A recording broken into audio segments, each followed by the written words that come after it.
now? Yes.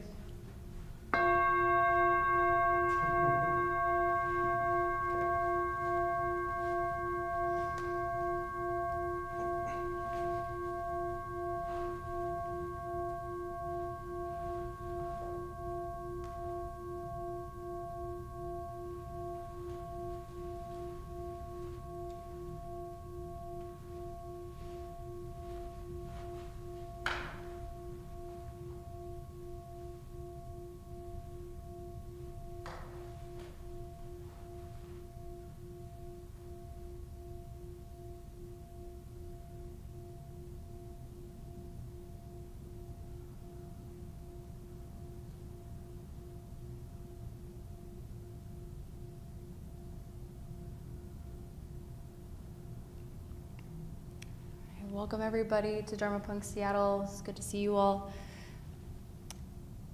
We're continuing on the Four Noble Truths on the third week, third noble truth. So as a recap, there is suffering, first noble truth.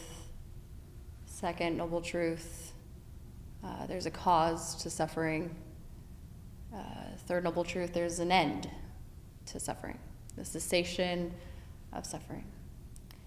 And through understanding the cause, like we talked about last week, primarily motivated by impermanence, unsatisfactory and impersonal, not having a deep understanding of these realities, we're subject to be tossed around by craving.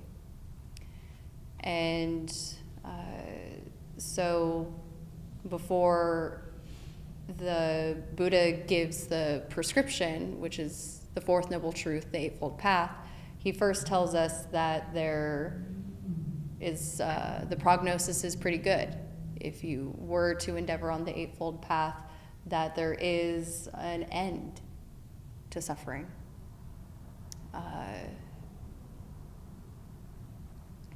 I'm sure in practice you've heard this over and over. It's not something that anybody else can do for you. Last week there's the quote from Ajahn Chah. So many people approach practice from this way of, well, I would like to end suffering, but how can you present it to me in a way that's easy so even I can do it? It's very clear in the teachings that, see for yourself. Like, you can go off and, try to do the practices in low effort kind of ways and see what kind of results that produces. See for yourself if that ends suffering. See for yourself if following your every craving and desire leads to the end of suffering or not. I know for me, it seems like it's a little bit counterintuitive. It's so easy to follow the cravings. That's just the natural, the status quo, to be pushed and pulled around by the mind. And to confront that and to go up against it is really fucking hard. But the interesting thing about the practice is that it gives us the grace of time and the grace of trying to approach this practice through a lens of compassion rather than with a spiteful hammer, which is, I think, the way that many people, especially folks who grew up in the West, have a tendency to have a very hammer and nail perspective with the practice. How can I accomplish this? How can I have Buddhism? How do I get Buddhism? How do I get free? How do I become free? And through the end of suffering, once we've come to understand it more deeply, it's not about becoming anything. It's more of an annihilation of the self. It's more of a letting go of all of the things that we've put over our hearts that we slowly figure out how to uncover. There's nothing very violent about having to do or get. It's more about slowly letting go and removing.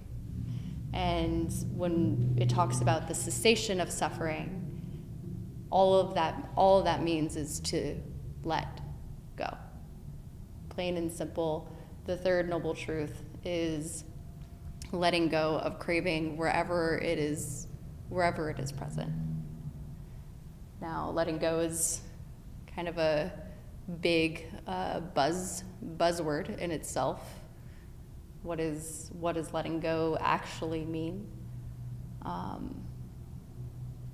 I'll go maybe a little bit more deeply into that during the former talk, but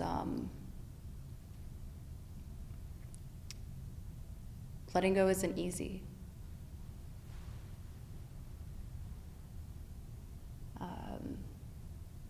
In my own direct experience, though, that I can see where so much of my own suffering has been not knowing when something was over and having my claws still stuck in it.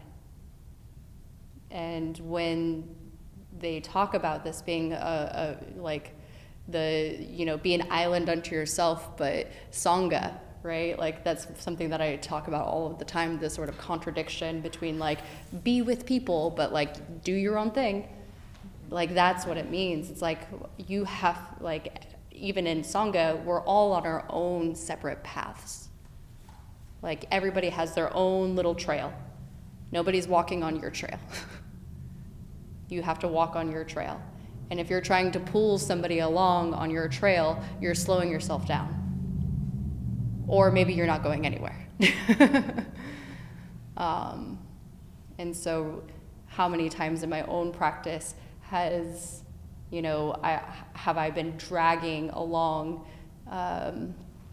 people, jobs, different material things that I just wasn't ready to let go of.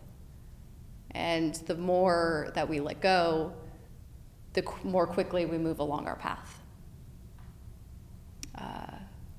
And some of those weights are bigger than others for sure. So the question I'll pose today is, what are you dragging?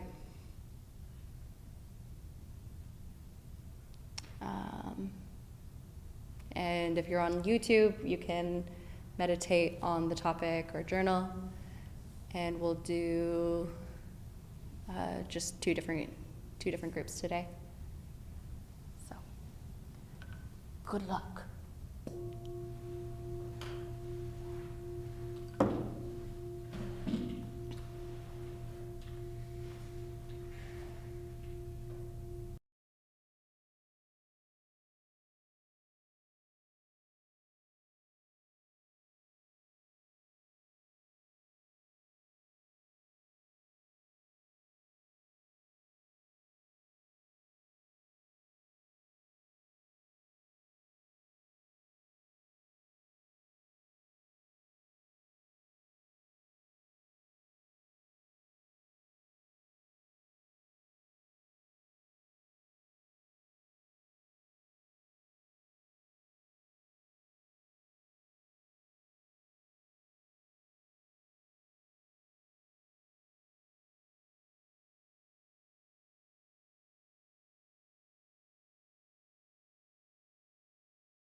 All right.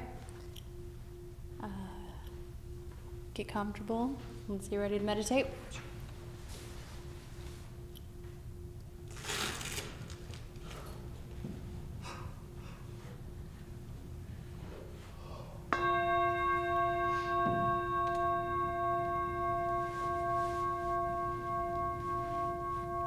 Finding a comfortable way to sit that is upright.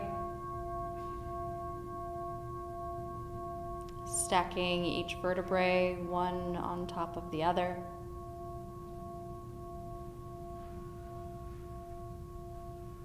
Drawing the lumbar in.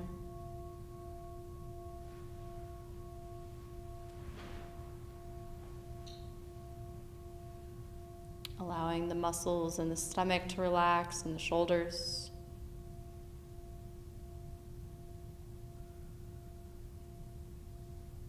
Letting the body hang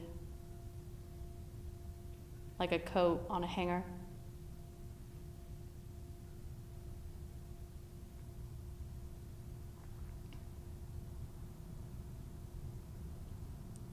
The muscles in the face, relaxing the jaw, tongue, muscles around the eyes.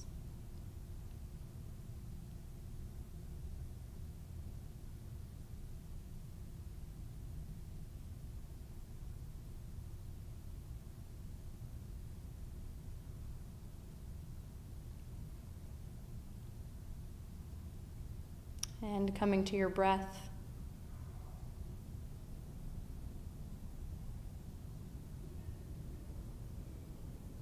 The base of the nostrils or in the rise and fall of the chest or abdomen.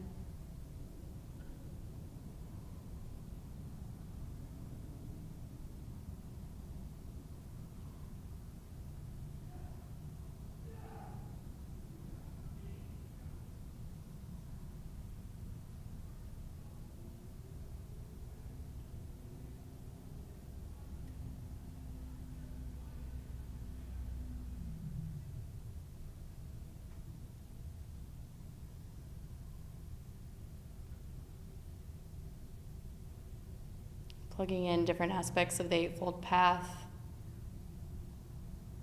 as we watch the breath using wise effort.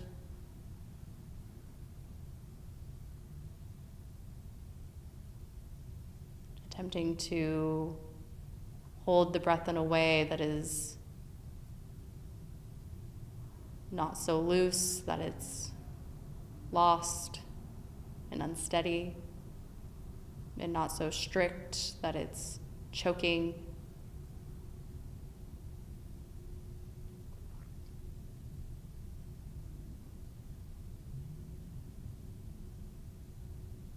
Wise intention, reminding ourselves of the purpose of following the breath, so we don't become bored and fall into planning or fantasizing.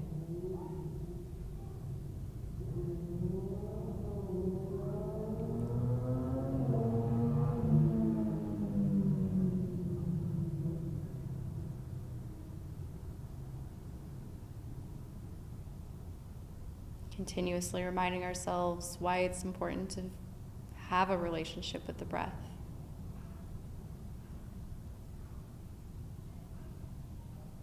Why it's important to just be here in this moment.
It's only in the present moment that freedom can be realized.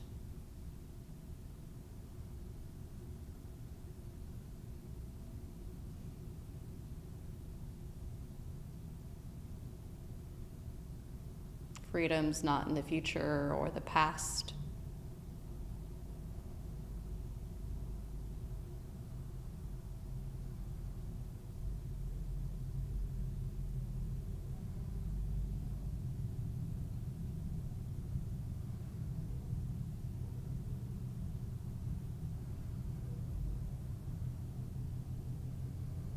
Available here, now.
Now extending, following the breath to the other contact points.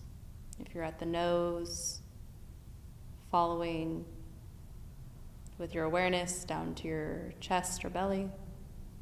And if you're at your belly, following with your awareness, the breath up to the nose. Expanding awareness throughout the body.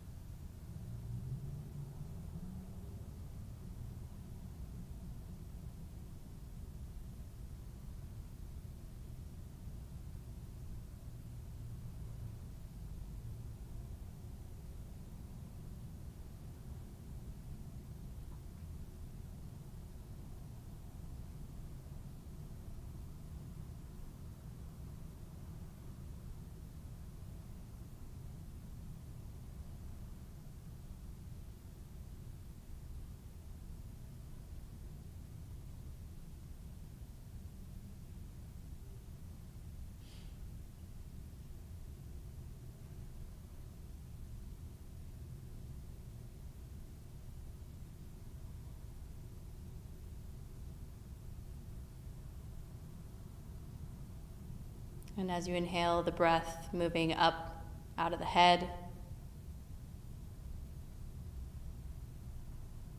And as you exhale, the breath moving through the trunk of the body and down the legs, down to the chair or floor.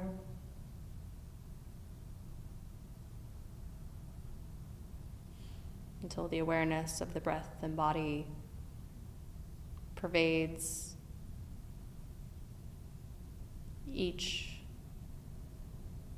section of the body.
Next, bring to mind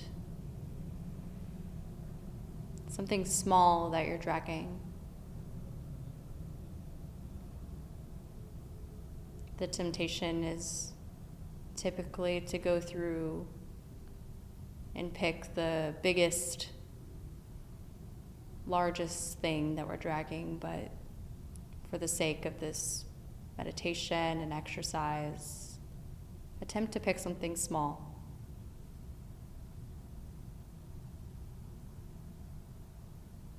The purpose, so that maybe you might be able to see the end of suffering by the end.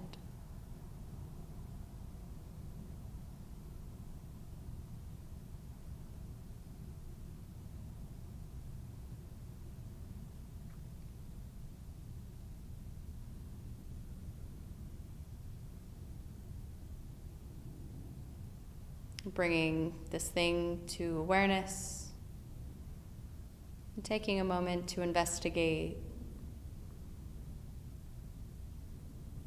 second noble truth. What is the cause? Where's the craving?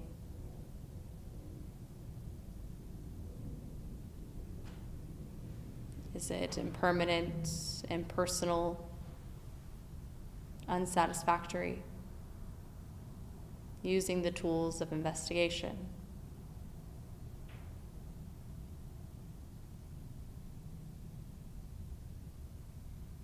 How is the craving manifesting?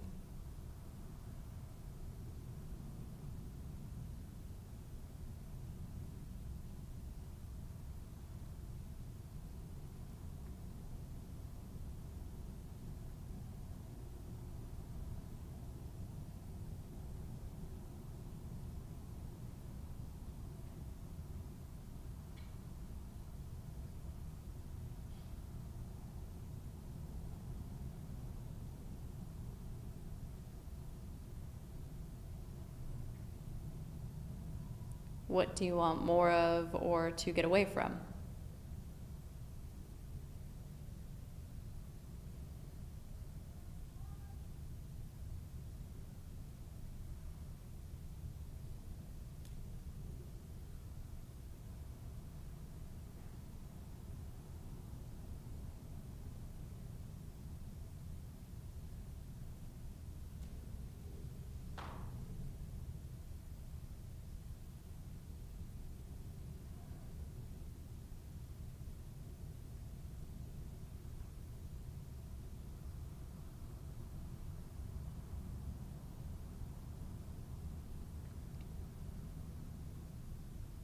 And once this has become clear, awareness, the reality, Dharma, bring care.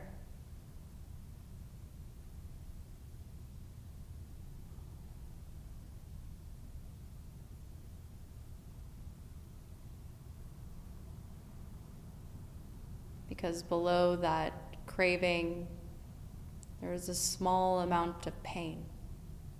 Go there and care.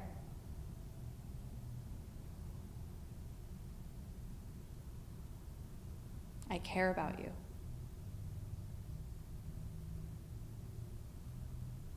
I see you. I got you.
I care about you.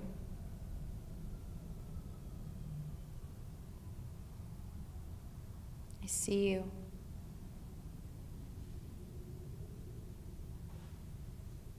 I got you. Maybe even using your own first name.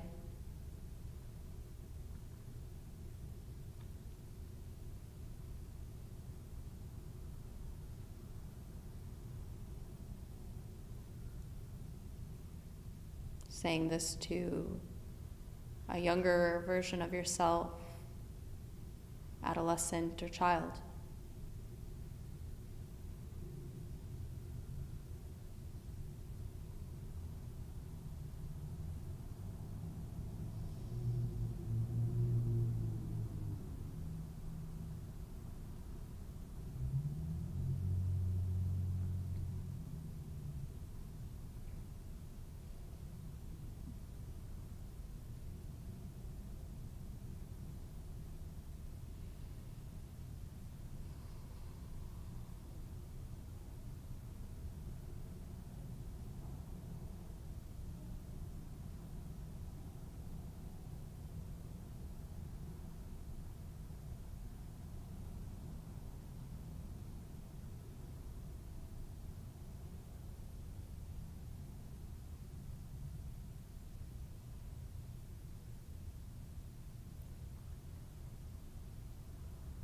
Next, moving toward release, letting go.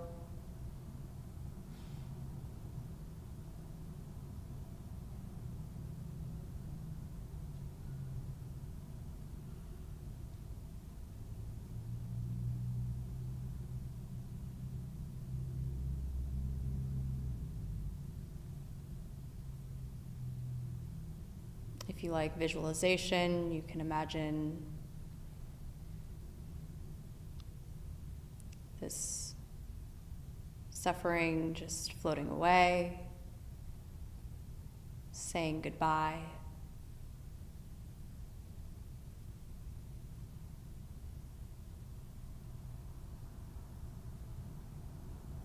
Letting it fade.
If the mind is resistant, keeps picking the suffering back up, just remind yourself that I don't have to do anything about it right now. I'm just letting go for this moment. Just right now.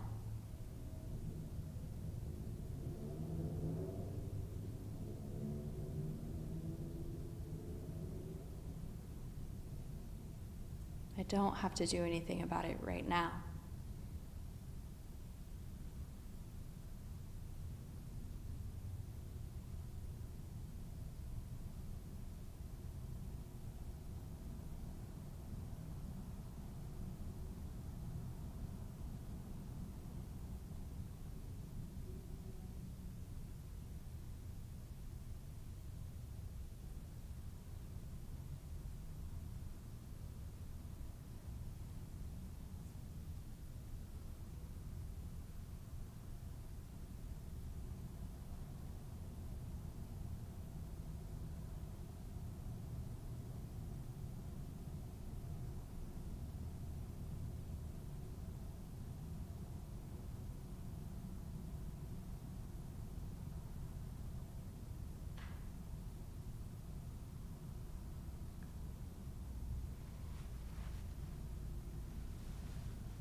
And as we let go, noticing ease.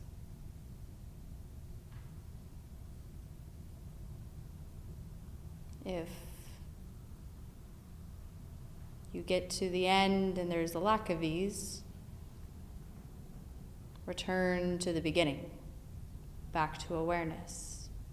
This is information that we might have missed something in our awareness practice.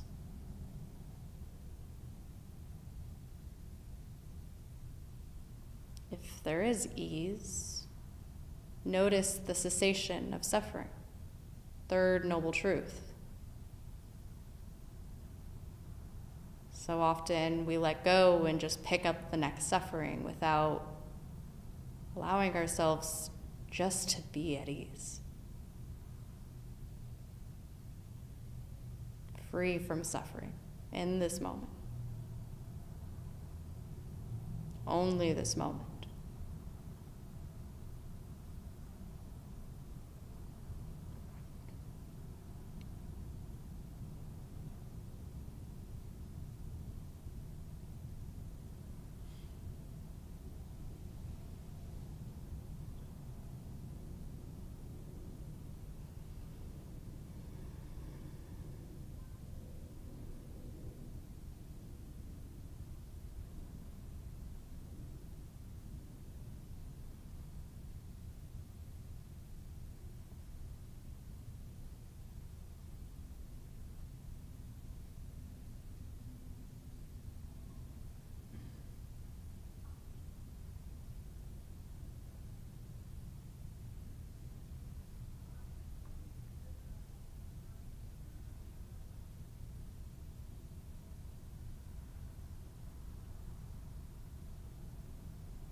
What does it feel like to be at ease?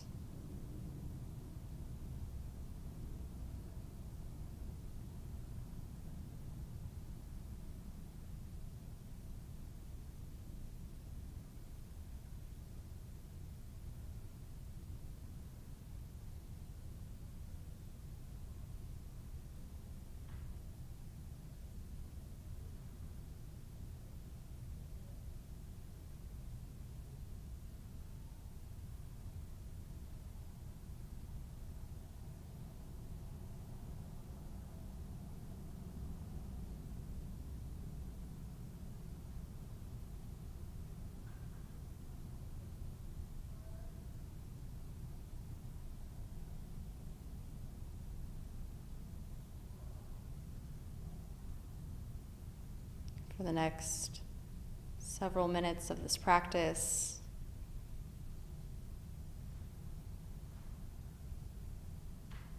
continuing to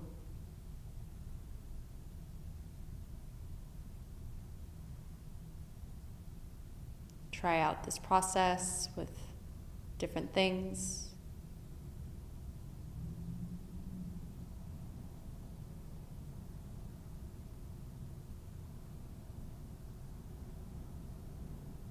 Seeing for yourself.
through the third noble truth, letting go.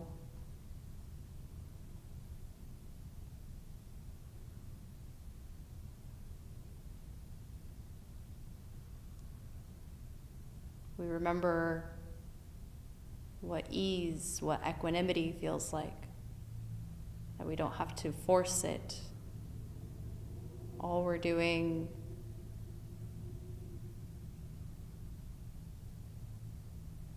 is taking the rocks out of our backpack. We're not dragging things behind us. We become lighter.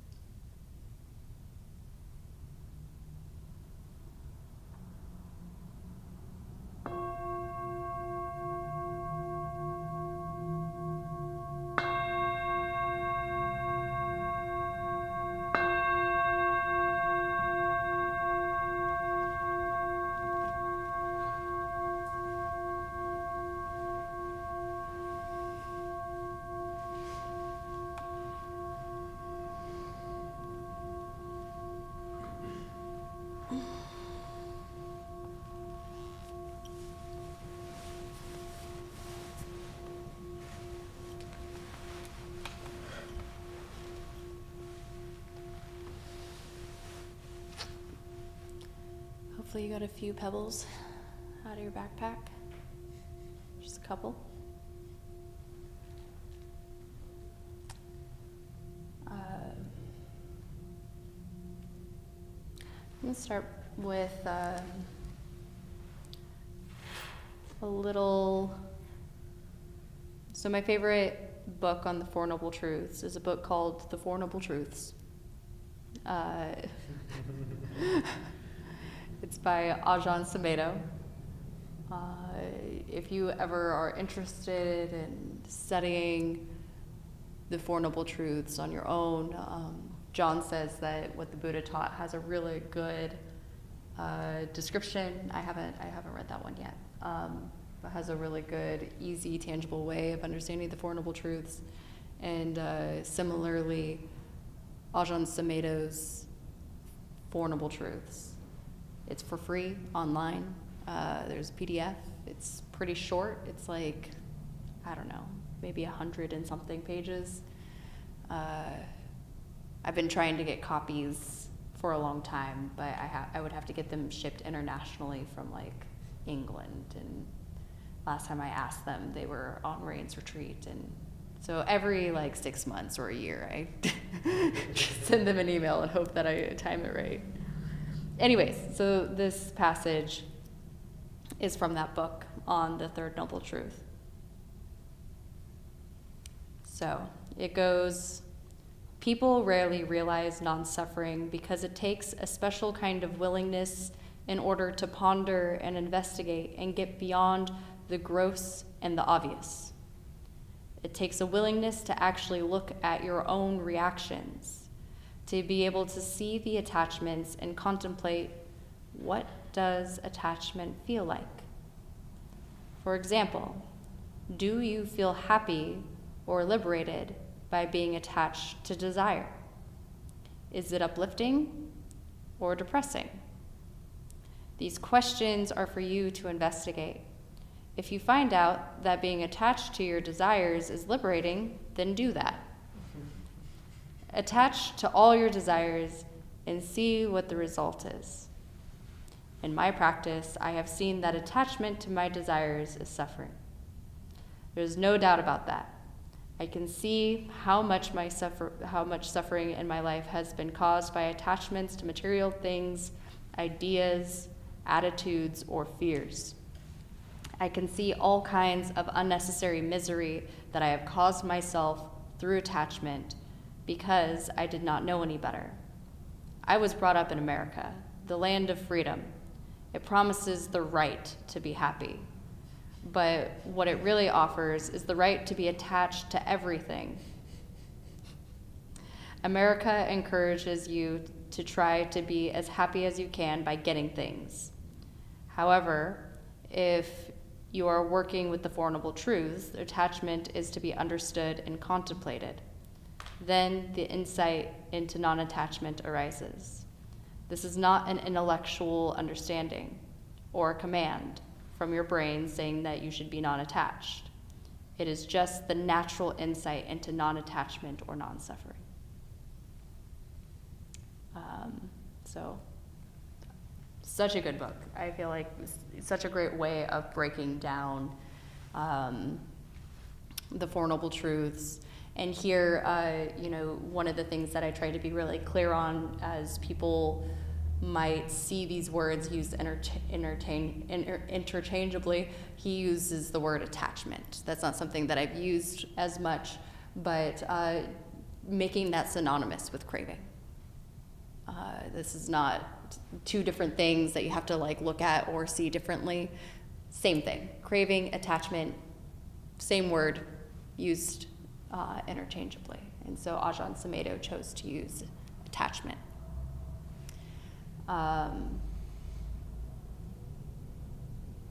In the meditation, we talked about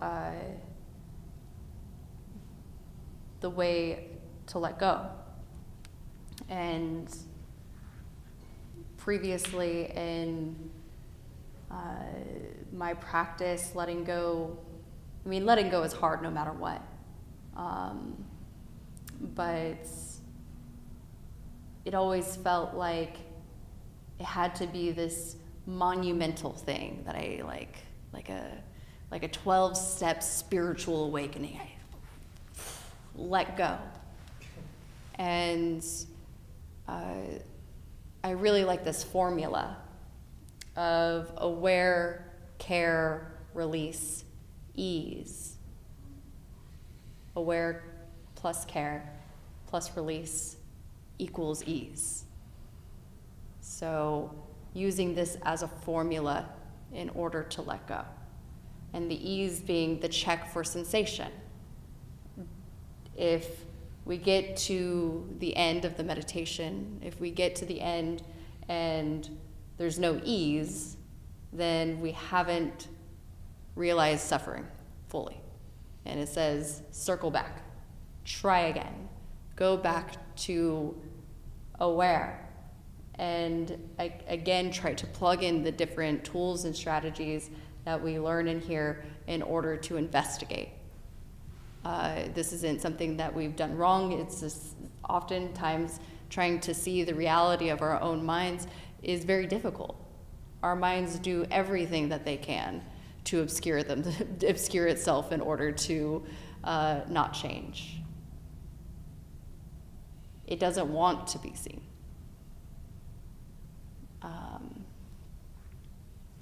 And so this is why it takes so long in such a gentle, the Buddha is saying that this practice is patient endurance is the incinerator of defilement. Patient endurance. Being able to continue to stick to the practice. Because when the suffering is so big, what we want to do is have a big reaction to it. Like, we need to have that much force in order to get rid of the suffering. But that's the problem. We want to get rid of the suffering. And often when we come at it from that perspective of I have the suffering in my life, how do I get rid of it? And again, this is like, instead of hucking the candle, we're just simply doing a small extinguishment of the flame. A gentle tap. And so anywhere that we start to repel and say, I don't want this suffering, gross, ew, get this person the fuck away from me, get this heartbreak out of my life, anywhere where there's that tone, that's aversion, that's craving, that's attachment. And so, again, being able to take this patient endurance, because this is so hard to be able to come through the lens of aware and then care. How often in our own practice have we come up against our suffering and it's, you stupid fucking idiot, you're here again?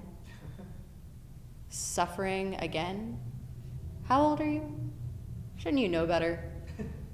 How long have you been practicing? Get the fuck together. How often is it that?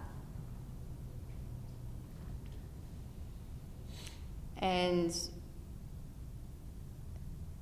wherever there is suffering, there's probably pain underneath it. There's suffering and there's also pain. You know, we talked about that in the first Noble Truth, the difference between the pain and the suffering, these being two different things. And we often spend most of our time focusing on the wrong aspects of it. We focus on the suffering, and then it grows exponentially, right? We feel bad, we feel heartbroken, and so we say, well, I'm gonna eat a giant pizza. And then does that make us feel better? For the moment, like, yes, I became a fucking cheese pizza and I felt great. And then my body hates me. And the suffering perpetuates. Now I'm tired.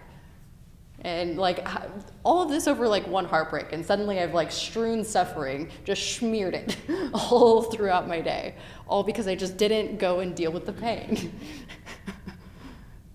Because now I'm tired, what do I gotta do to deal with the tired? Well, I'm either gonna go and avoid a whole bunch of work and take a nap, or I'm gonna like get way too jacked up on caffeine. And, oh, okay, now I'm too jacked up on caffeine, can I sleep tonight? Fuck, the cascade of suffering. This shit's so real. All because we just like, someone looked at us funny, like way over here. And here we are, now like 3 days without sleep. We're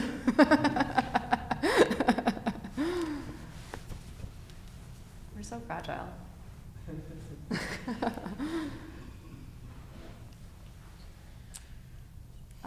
So care, bringing the aware and then bringing the care to wherever the pain is. It doesn't matter how big or small.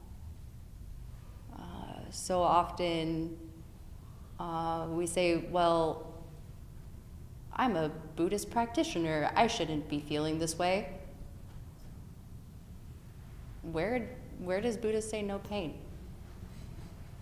Where does Buddha say things aren't painful? This practice never says things aren't painful. Sorrow, despair, lamentation, grief, that's optional. Pain, not so optional.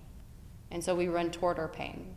And that's where this begins to be a hard sell, right? Is, even though we hate our suffering, it's easier there.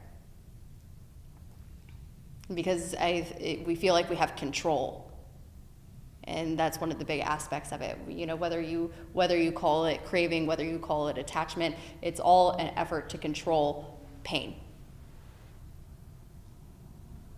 And so learning the skill of being able to develop care for even the tiniest of pains. I'm disappointed that that person cut me off in traffic. So fucking stupid. Care about it. Feel that little pain. It's gonna feel probably a lot better than hating it. Even if it feels stupid in the moment, to be like, oh, I'm sorry, little Bree, that you feel disappointed about being cut off in traffic.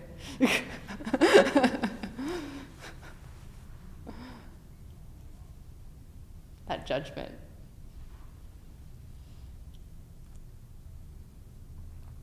And you know, as I was alluding to in the beginning of the talk, and on the post for the Instagram, you know, there's an end to suffering, and we can't take anyone with us. We don't get to decide who's there with us. Even in Sangha, right? Some people continue on in the path, some people don't. People in our lives, they have their own responsibility to take on this practice, or a practice of some kind that ends suffering. We don't get to decide their path for them.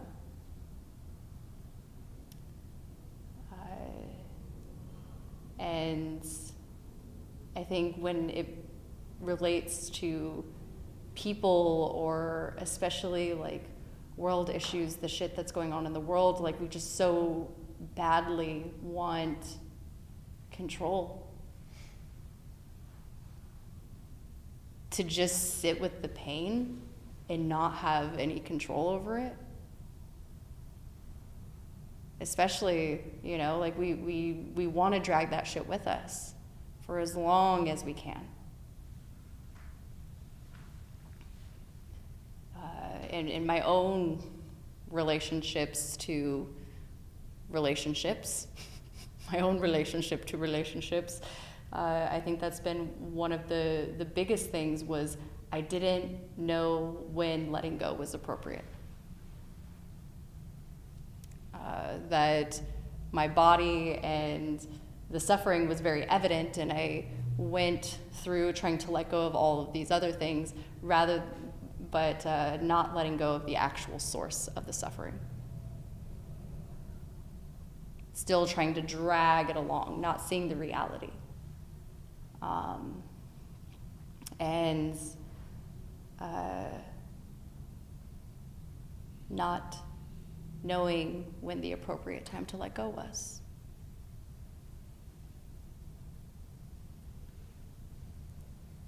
And so this is a practice that I use every moment of every day. This isn't just for the cushion. This is because suffering doesn't just happen when I'm sitting on the cushion. Suffering happens infinite number of times. And my mind is still as fucking just gangster as ever. Relentlessly trying to get rid of pain. Relentlessly trying to attach. Craving. And knowing the appropriate time to let go. Bringing my mindfulness practice straight into the moment, so that way, like the meditation was talking about, freedom isn't in the future when I like do so many meditation retreats and meditate for 2 years. It's right now.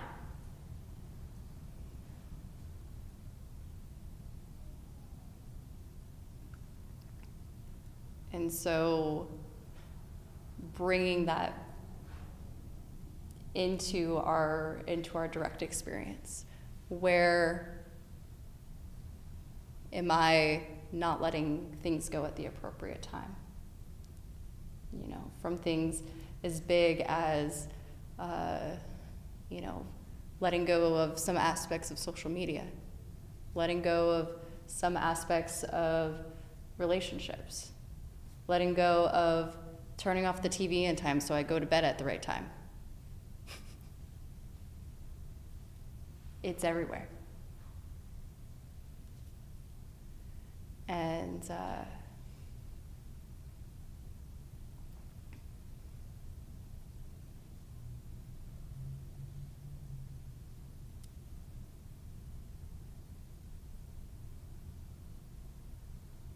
think that is about what I got for today.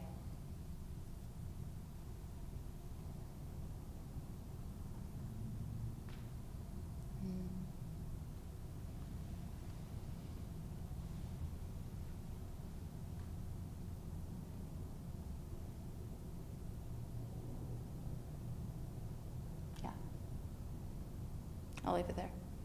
Any thoughts, questions? Is letting go clear?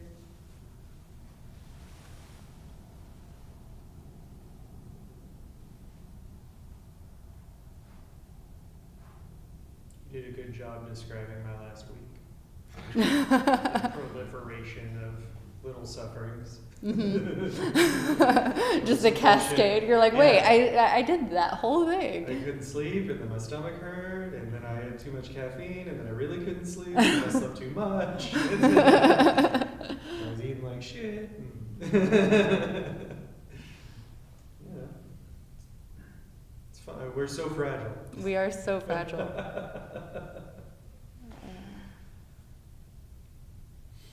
Yeah. That when you describe it like that, right? Or when we witness the idea that there is an end to suffering seems a little ethereal.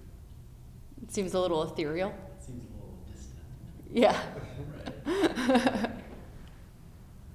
I guess there's moments where it ends. Right. But there's not like a finite end to it necessarily. Maybe there is some like mystical idea of enlightenment being reached. Right? Yeah. It's a one-way path. You go through the funnel and then you can't go back. But like, it feels like if there's an end. Right. Like an end to each suffering. Yeah. Each individual. Yeah.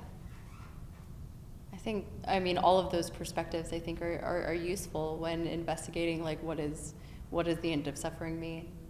And it's like how many ends of suffering do I need to strew together to be totally free, right? It's probably going to take a long time to. I think that we see that, right, in the practice, that like we slowly over time create more and more and more and more. And I think the more that we dedicate ourselves to it, right, and the lighter our packs get, I feel like that's a big part of it too. The more for many of us, right, when we started this path, it was like, we had like every fucking trauma. There was like shackles and fucking, they had hound dogs on them and shit. It was crazy when we started on the cushion. And as our packs have gotten lighter, our pace kind of quickens.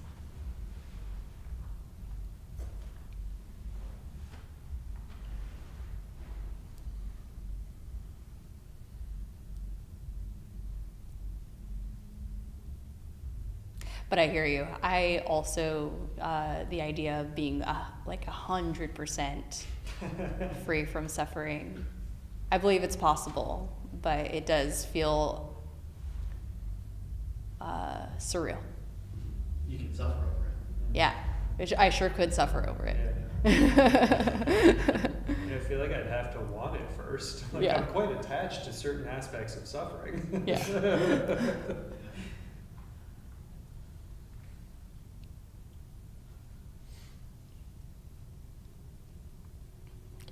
Any other thoughts or questions?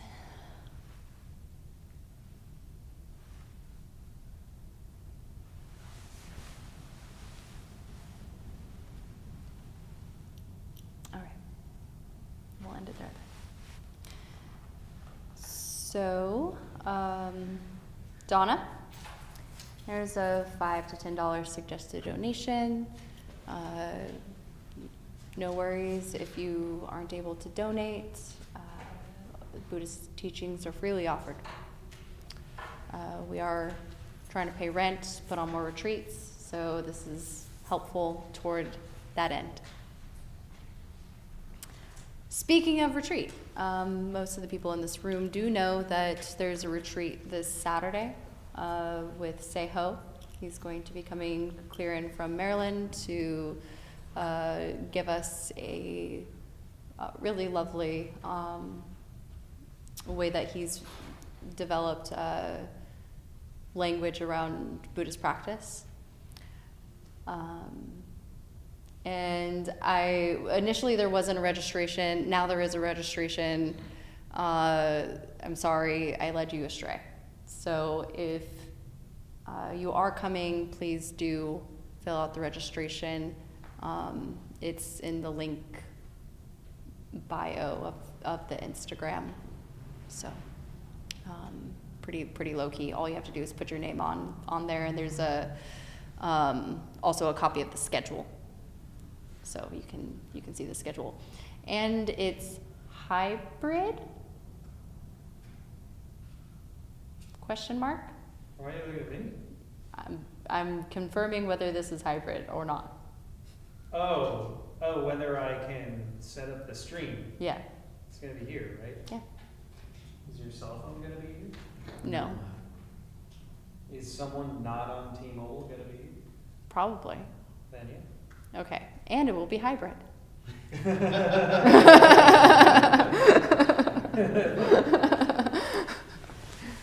I'll even probably edit it and post, all the talks as pieces. Beautiful. All right, I think that's everything. So let's go ahead and dedicate the merit. May any merit that was gathered here today be spread above and below to the seen and the unseen, to those being born and to those who are dying. Dong.